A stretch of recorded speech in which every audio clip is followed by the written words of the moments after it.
Bienvenue à l'Église 180. Si vous êtes ici pour la première fois, sachez que ça nous fait plaisir de vous accueillir et qu'on espère vraiment que votre expérience parmi nous sera des plus agréables. Aujourd'hui, vous allez entendre un discours simple et actuel au sujet de la Bible. Vous pourrez aussi apprécier une musique positive, contemporaine, imprégnée de foi et d'espoir, le tout dans une ambiance décontractée, tout en savourant un bon café. Les dimanches matins, nous offrons aussi un service à l'enfance afin que vos enfants aient du plaisir, soient en sécurité et que vous ayez l'esprit tranquille tout au long de l'événement. Pour ne rien manquer, suivez-nous sur notre page Facebook ou visitez notre site Web. Au nom de toute l'équipe de l'Église 180, bonne rencontre!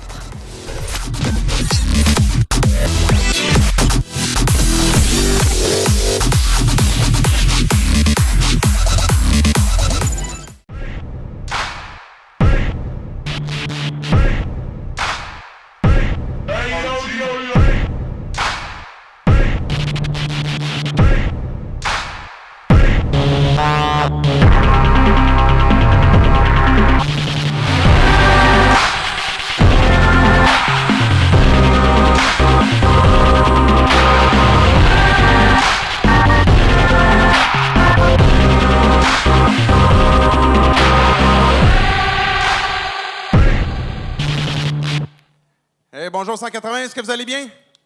Oui, content de vous accueillir. Je m'appelle David Chouinard, je suis pasteur de l'Église ici. Bienvenue si vous êtes de passage, vous êtes dans la région de Québec pour le long week-end d'Action de grâce. Bienvenue, on est content de vous accueillir. Si vous aviez eu cette curiosité à voir c'est quoi l'Église 180, c'est quoi cette série qu'on a commencée, Jésus authentique, vous êtes les bienvenus aussi. Vous avez remarqué, j'ai François avec moi, j'en ai parlé dimanche passé. On peut accueillir François, vous pouvez l'applaudir s'il vous plaît. Ouais, merci François d'être là. Ah oui, bien merci. François, je ne te présente pas comme un invité parce qu'il est déjà parmi nous depuis un certain temps. Vous l'avez peut-être déjà vu au piano. Il joue du piano d'une façon que je n'ai pas souvent vue. Il joue les yeux fermés, c'est vraiment génial.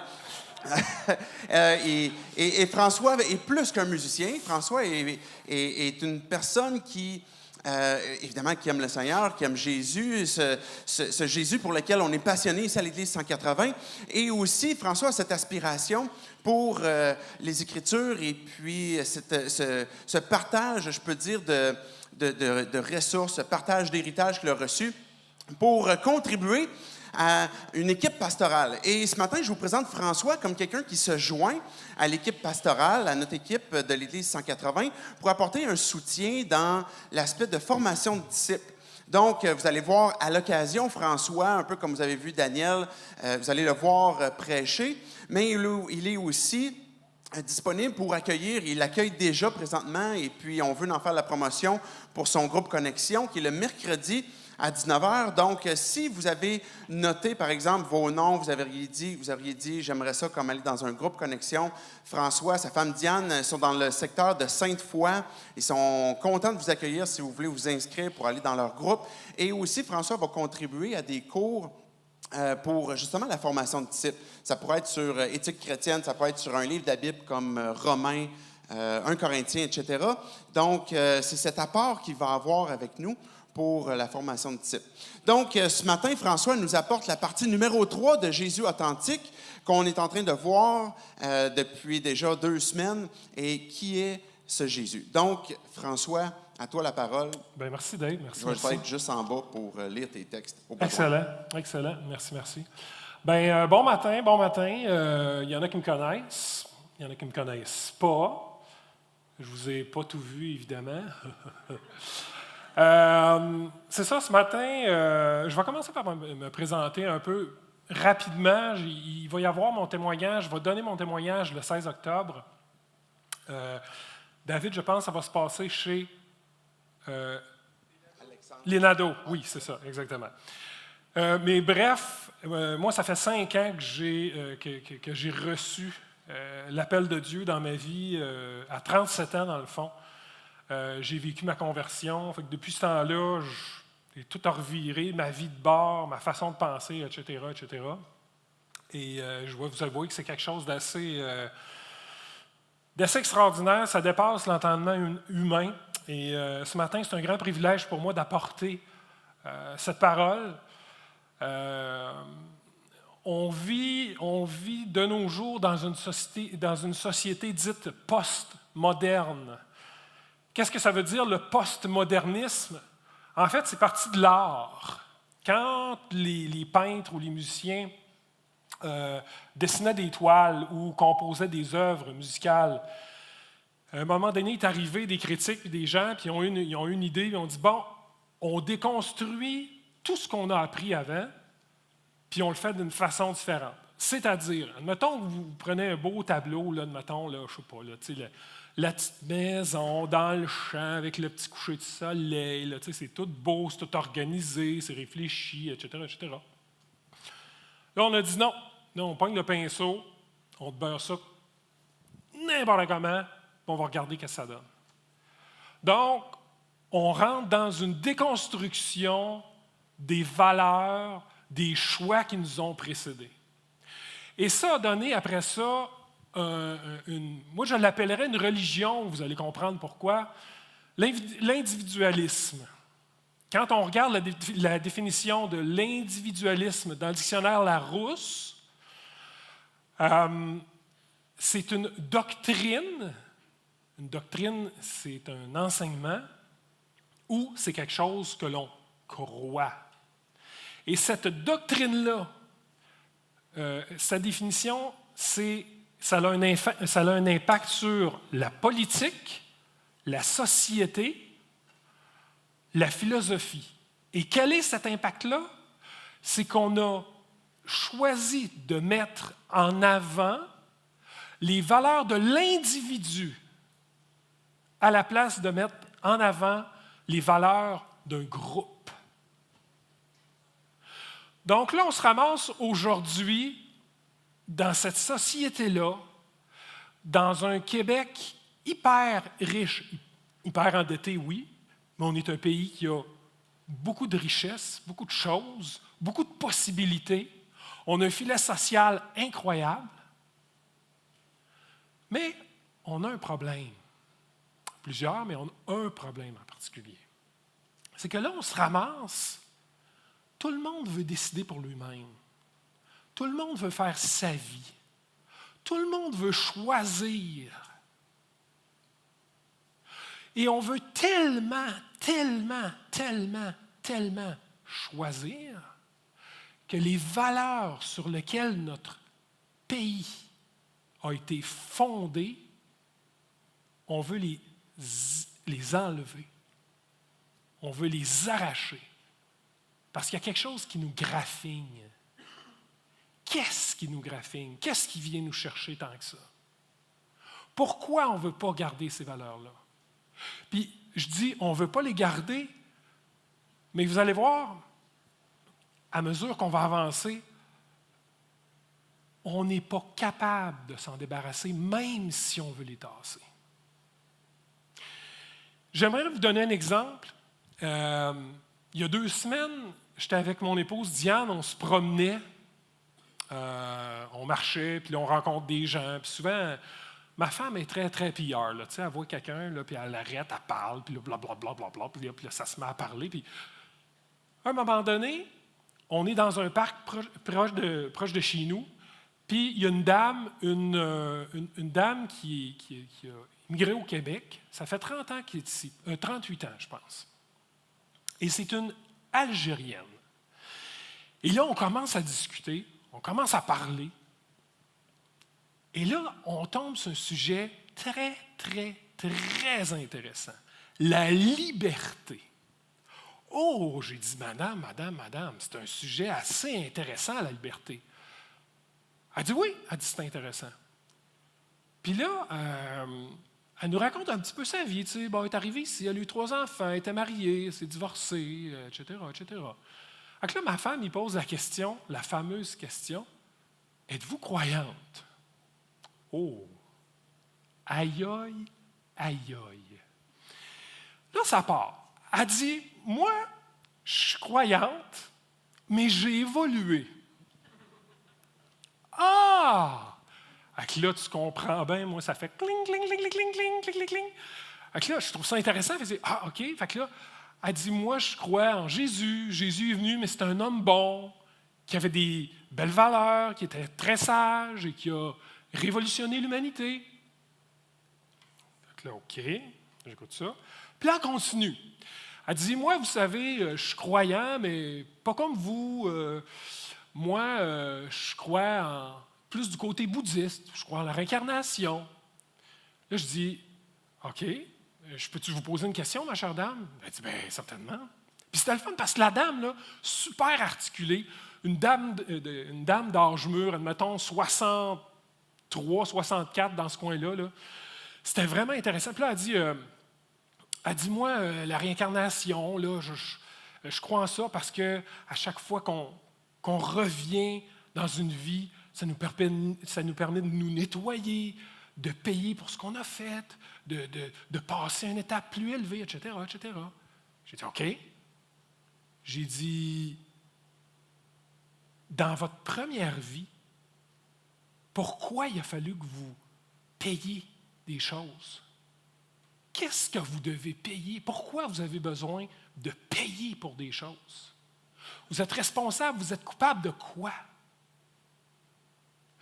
Et là, brusquement comme ça, là, ce qu'elle fait, elle dit, « Ah oui, mais il y a toute la question de l'évolution. » OK. Ben oui, on vient du singe. Ah! Puis je ne vous mens pas, ce n'est pas des farces. Là. Elle me dit ça comme ça. On vient du singe. Puis il y a toute l'évolution. OK. La théorie de l'évolution. J'ai dit donc, vous croyez, dans le fond, à l'impossibilité scientifique. Parce que là, on est vraiment dans la théorie de l'évolution Darwin, là. On vient du singe, du poisson, d'une grosse soupe chimique. Après ça, il n'y a plus pendant des millions d'années. Après ça, etc., etc. Puis là, ça vient d'un Big Bang. Puis un grand scientifique, Richard Dawkins, dit exactement ça. Rien n'a créé tout. Ça, c'est sa théorie la plus fondamentale, c'est ça qu'il croit. Rien n'a créé et tout. Darwin, c'est la même chose. Fait que là, on s'en va là. Fait que là, elle dit, moi, je crois à l'évolution. OK, donc avant de se réincarner, tu crois à l'évolution. Donc, rien n'a créé tout. Elle dit, ouais, rien, c'est comme un espace qui est là, il n'y a rien dedans, mais il y a quelque chose pour créer tout. Donc là, on est encore dans une espèce de confusion, il n'y a pas de clarté, on ne peut pas s'asseoir sur rien. Fait que là, j'ai dit, OK, si on le prend comme ça, le bien et le mal, d'où ça vient? Qu'est-ce que vous faites avec la moralité? Qu'est-ce qu'en dedans de vous, quand ça vous dit, ça, c'est pas correct ce que je fais, ou ça, c'est correct, votre conscience qui vous parle, d'où ça vient?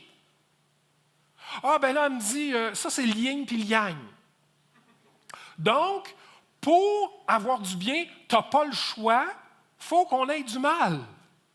Ah, ben j'ai dit, si c'est ça, j'ai dit, ça va très bien sur la terre. Ça va très bien, on n'a pas besoin de se poser des questions. Donc, si on croit au yin et au yang, j'ai dit, madame, vous vous promenez dans un monde parfait où ça va bien. Ben, elle dit non. Elle dit non, elle dit, c'est sûr que les humains ont besoin d'une fraternité universelle. OK? Une fraternité universelle. Ben oui, il faut s'aimer tout le monde, il faut être tolérant, il faut s'accueillir les uns les autres. Là, je n'ai pas posé de question. Elle a fini en me disant, puis le maudit Donald Trump, il faut qu'il s'en aille. J'ai dit, tu viens? Donc, ce que je veux exprimer et ce que je veux montrer par ça, c'est quand on arrive dans un absolu, quand on n'est pas capable de définir cet absolu-là, cette moralité-là, qu'est-ce qu'on finit par faire? On finit par être, je vais le dire comme ça va fesser peut-être un petit peu, mais je vais m'expliquer. On devient manipulateur par besoin. Parce qu'on a besoin d'avoir quelque chose qui va nous sortir des choses qu'on n'est pas capable d'expliquer. Quand je parlais de ça avec la dame, le point crucial le fondement. La dame n'était pas capable de rester accrochée à son idée parce qu'elle voyait que ça n'avait pas de fondement. Elle n'était pas accrochée à quelque chose. Elle n'est pas assise sur rien. Fait que là, elle switch d'un bord à l'autre. Le bouddhisme, l'évolution, le yin, le yang, fraternité universelle, puis elle condamne Donald Trump. Bon, ben ça va bien. Fait que, tu sais, tout ça nous montre, aujourd'hui, on est pogné pour relativiser tout. Mais ça ne fonctionne pas. Parce qu'à un moment donné, on est confronté à des événements. On est confronté à des choses. Quand ça ne nous arrive pas dans nos vies, il n'y a pas de problème. Il n'y a pas de problème. On est capable d'en prendre l'âge. On est une bonne personne. On fait nos babelles. Ça va bien dans ma vie. Parfait. Mais là, quand t'arrive une petite bourde, là, puis ça n'a pas besoin d'être quelque chose de gros, là. Quelqu'un qui va sacrer les breaks en avant de toi, là, il monte. Qu'est-ce que tu fais? Tu le juges. On n'est pas tolérant. C'est pas vrai. C'est un foutu mensonge. Je vais vous raconter, puis ça, pour illustrer ça, là, je vais vous raconter quelque chose qui est arrivé ici, à Québec, au mois de mai. Ça se passe à l'Université Laval. Je nommerai pas les noms. Ça a été médiatisé. On a un Tunisien qui est ici à l'Université Laval, il étudie en administration. On a une autre femme qui est là, qui étudie également en administration, c'est une Mexicaine. Donc, la dame mexicaine voit cet homme-là, qui est tunisien, et elle dit, écoute, je veux coucher avec toi. Le gars, il dit, non, je suis marié. Elle dit, écoute, je vais te donner bien de l'argent. Je vais te donner bien de l'argent. Non. Il dit, arrête, là. Il dit, je veux pas. Il dit, je suis marié, j'ai une femme, je veux rien savoir. OK? Donc, la femme, sachant ça, elle va déclarer à la police que le gars l'a violée. Le gars se fait arrêter, évidemment.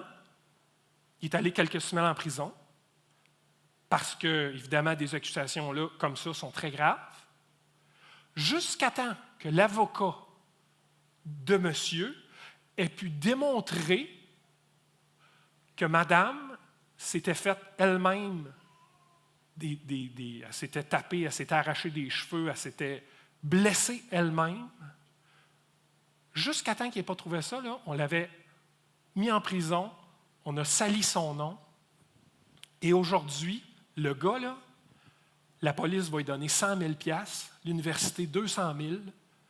Il y a plein de réclamations. Ce que je veux illustrer par ça, c'est que là, on arrive dans une situation au Québec où on a un Tunisien, on a une Mexicaine, des gens de différentes races, de différentes cultures, de différentes nations, qui sont en dessous d'un tribunal qui est d'une autre nation.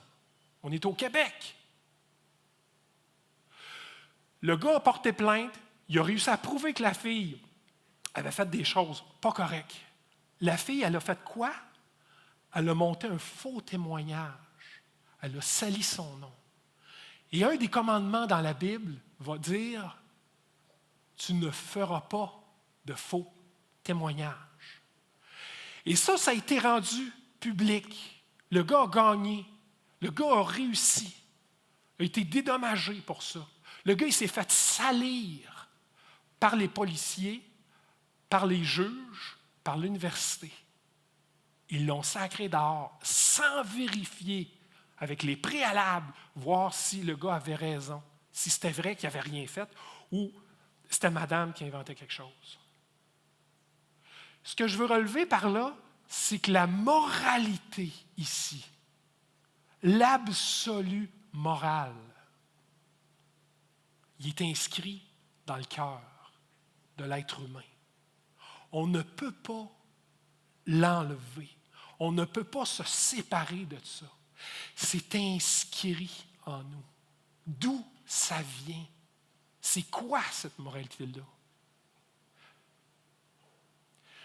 On pourrait regarder ça vraiment de manière hyper froide, hyper rationnelle. Si on regarde ça de façon hyper rationnelle, on prend Jésus. Les chrétiens, nous, on dit que Jésus est venu, parce qu'on fait sur sa parole, sur la Bible, on dit, OK, Jésus est venu il y a 2000 ans. Il est mort, ressuscité, sous Ponce Pilate. C'était le Fils de Dieu. On a-tu des preuves historiques, scientifiques? Qu'est-ce qui peut nous prouver là? Quelque chose de béton, là. On peut regarder certains éléments, juste rapidement. Premièrement, il y a un procédé qui s'appelle la critique textuelle. Qu'est-ce que la critique textuelle? Tu prends tous les échantillons des écrits dans le premier siècle, là, depuis le début, là, puis tous les écrits anciens en grec, parce que le Nouveau Testament a été écrit en grec, tu les compiles, tu les mets tout un par-dessus l'autre, puis tu regardes si ça dit toute la vérité. Et ça, en date d'aujourd'hui, on a 6000 documents confirmés par des athées, par des croyants, par toutes sortes de religions qui disent, effectivement, on a 6000 documents. Il y a des variantes de mots, il y a des variantes de ponctuation, mais jamais, jamais, jamais ça influence le message au grand. Jamais. Le message est authentique. Les doctrines qui sont enseignées sont authentiques. C'est extraordinaire. Le livre, la critique textuelle, là, quand on regarde le livre après la Bible qui a été le plus critiqué, il y a 1500 documents. C'est 4 fois moins. 4 fois moins. C'est assez béton. C'est quand même assez béton. Est-ce qu'on a des preuves ailleurs que dans la Bible, Jésus est mort et ressuscité? Les Grecs ont écrit des choses là-dessus. Les Romains ont écrit des choses là-dessus. Les historiens du premier siècle, dont un, Flavius Joseph, un juif, n'était pas croyant. Il parle de la mort, de la crucifixion de Jésus-Christ, de sa divinité. On a des écrits à l'extérieur de la Bible. C'est un fait réel, ça s'est passé sur cette planète-là, en Israël. Christ a été crucifié pour vrai. Une autre chose qui est très importante, l'apôtre Paul était un pharisien.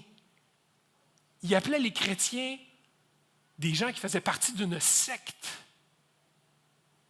Des gens qui s'étaient fait brainwasher, qui s'étaient fait manipuler, qui croyaient en des niaiseries. Quand Jésus-Christ a été crucifié, Paul est là. Il voit tout ça, il est conscient de tout ça. Et 2 ans après la mort et la résurrection de Christ, Paul vit une conversion. C'est un témoin assez important. Une autre chose que Paul va écrire dans ses lettres, 1 Corinthiens 15, Paul va dire ceci. Il va dire, écoutez, il dit, moi là, j'ai vu Jésus-Christ, mais il y en a 500 qui l'ont vu en même temps. Il y en a qui ont dit, des hallucinations. Le monde l'a consommé ou peu importe, des hallucinations. Psychologiquement et de manière psychiatrique, pour les psychiatres, si on mettait 500 personnes à avoir une hallucination en même temps, c'est un miracle plus grand que la résurrection. C'est plus grand que la résurrection. Ça ne se peut pas. C'est impossible. Après ça, il y a les disciples. Les apôtres, je devrais dire. Pas les disciples, les apôtres. Parce qu'apôtre implique témoin oculaire. Les apôtres de Jésus-Christ sont tous partis sur leur bord. Chacun de leur bord. puis ils se sont tous fait tuer. Tous et chacun. Pas parce qu'ils ont fait de la violence. Parce qu'ils arrivaient avec la bonne nouvelle et disaient « Hey, Jésus-Christ est mort et ressuscité. » Merci, bonsoir. C'est fini. Ça dérangeait les autorités, ça dérangeait les gens.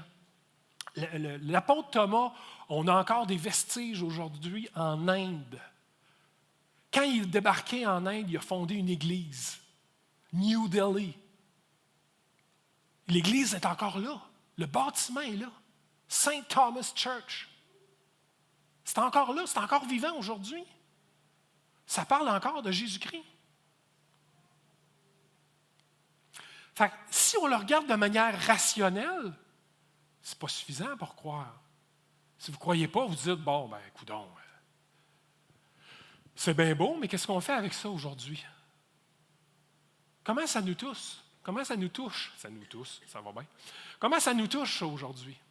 Et là, j'aimerais ça qu'on lise notre texte. David, si tu veux lire dans l'Évangile de Jean, on va lire le chapitre 10, les versets 1 à 10. Oui.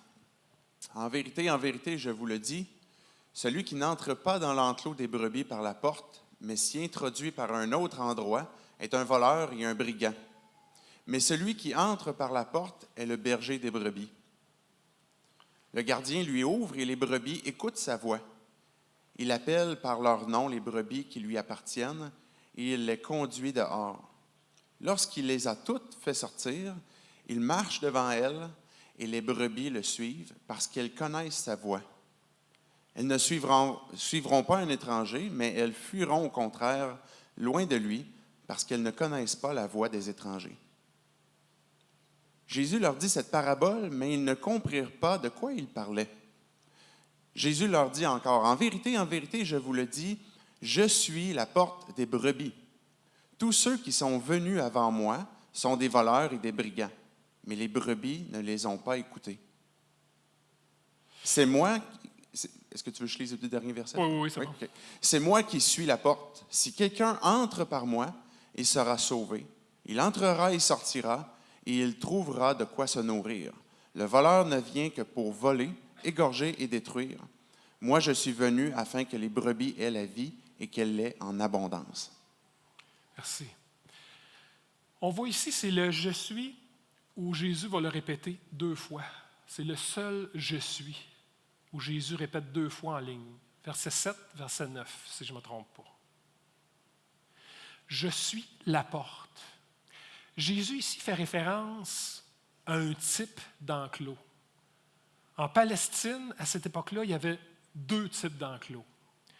Il y en avait un qui se retrouvait dans les villages. Les villes et les villages, c'était un enclos qui était gardé, c'était de la clôture en fait, là, un carré, rectangle, peu importe. Là. Et il y avait un gardien. Et quand les bergers venaient chercher leurs brebis, là, le gardien ouvrait la porte, puis là, le berger appelait ses brebis, bon, venez-vous-en, puis là, le monde s'en venait. Mais les versets 7 à 10, Jésus fait allusion à un autre type d'enclos. C'était les enclos qui étaient plus à la campagne. C'était une clôture faite en pierre. C'était un enclos qui était fait en rond. Et la porte, c'était le berger. Le berger se couchait là et il protégeait ses brebis.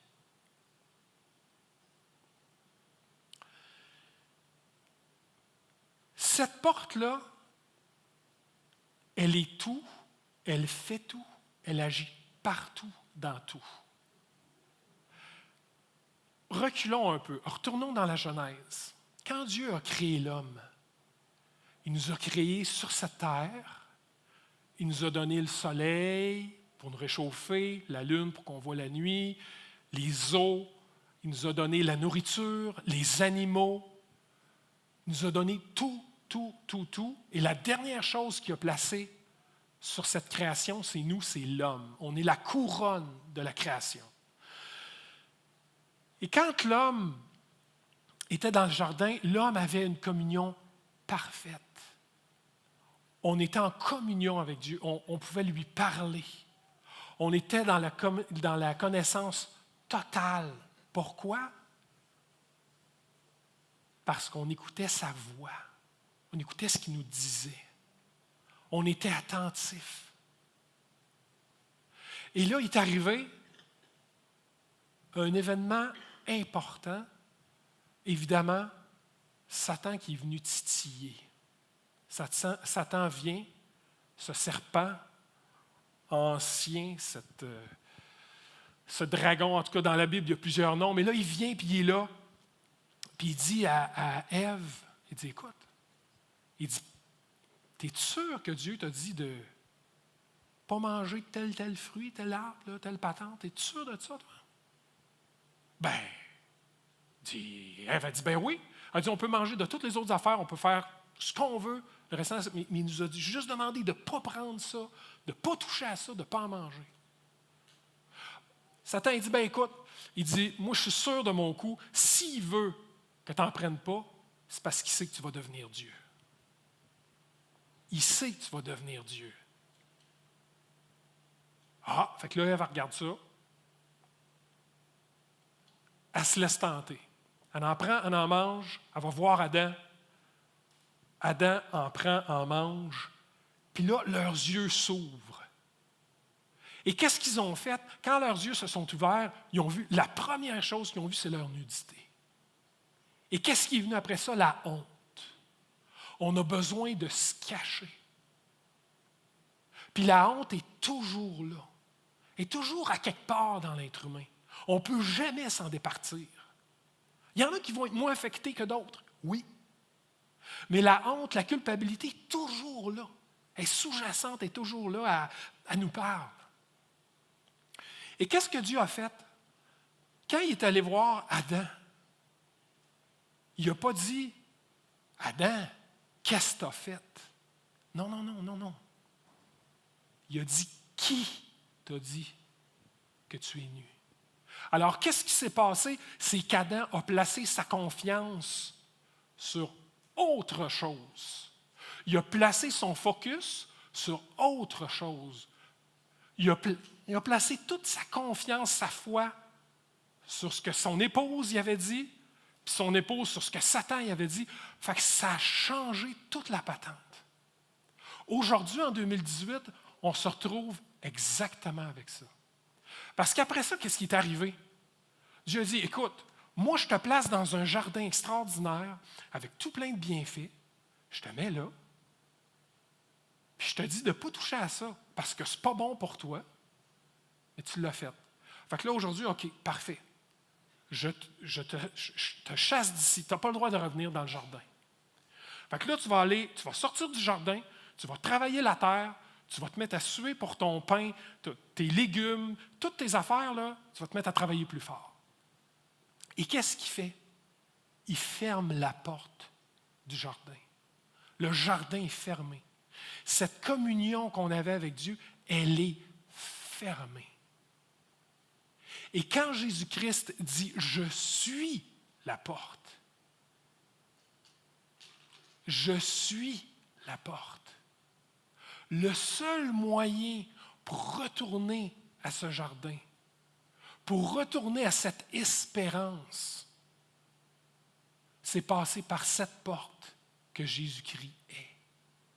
Et si on ne place pas notre confiance là-dedans, si on met notre confiance dans que ce soit n'importe quoi, nous-mêmes, moi je sais ce qui est bon pour moi, je vais faire ce qui est bon pour moi, je le sais, je suis capable de le voir. Comment on va pouvoir se justifier devant Dieu? Tu vas-tu arriver devant Dieu à un moment donné puis tu vas dire « Ah, moi j'ai fait ce qui était bon parce que moi je le savais ce qui est bon pour moi. Parce que moi j'ai décidé que, je ne sais pas, moi, de regarder de la pornographie une fois par semaine, c'est pas grave. Ou d'écœurer mon voisin ou bien de convoiter en fait, c'est pas grave.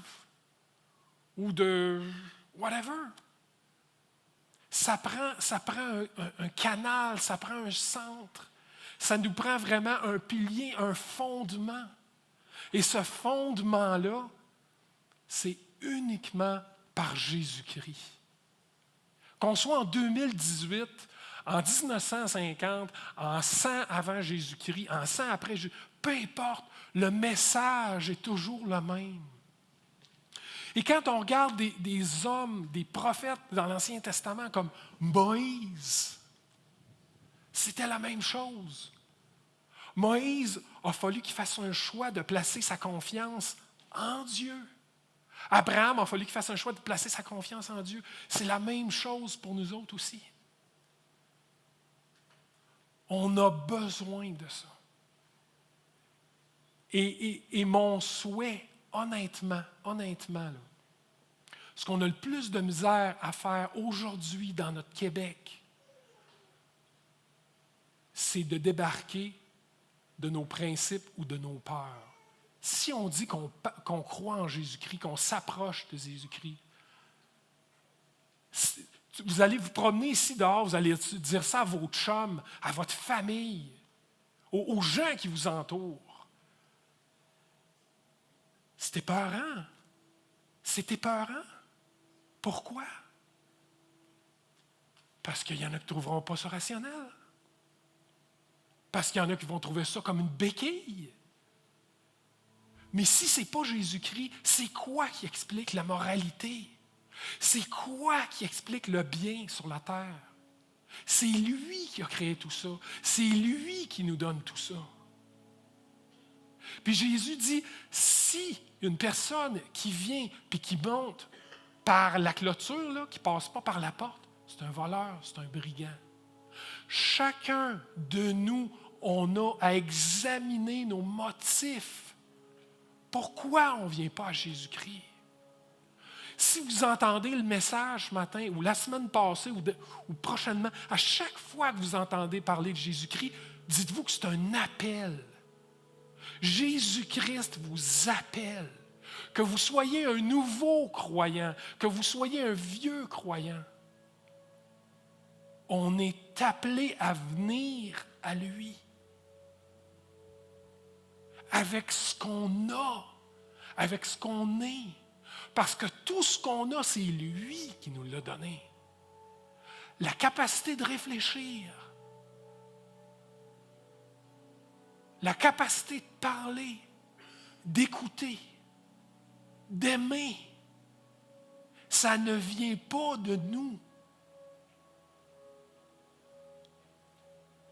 Et c'est mon souhait. Si vous vous posez des questions sur Dieu, si vous vous posez des questions sur cet absolu moral, pourquoi il y a une loi morale écrite dans le cœur comme ça, dans tous les êtres humains?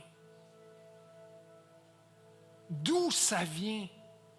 Ça ne vient pas parce qu'on est des bonnes personnes. Parce qu'autant cette loi morale-là, on l'a, puis on veut la faire, on veut faire le bien. On le voit si je taque un coup de poing sur la baboune à mon voisin, c'est bien sûr que je vois bien que je n'ai pas fait le bien. Mais pourquoi en même temps on a des pulsions pour juger notre voisin? On est séparés du Créateur. On a été séparés, on est des divorcés spirituels. Mais le seul moyen de revenir à lui, c'est par Jésus-Christ.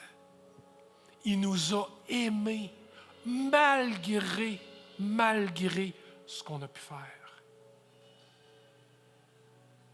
Si vous entendez sa voix, si vous vous posez des questions, je vous invite à aller plus loin, à réfléchir. N'oubliez pas, les chrétiens, on n'est pas des gens formatés. On est des gens formés. On a réfléchi à ces choses-là. On se pose des questions. Et s'il vous plaît, posez-vous des questions.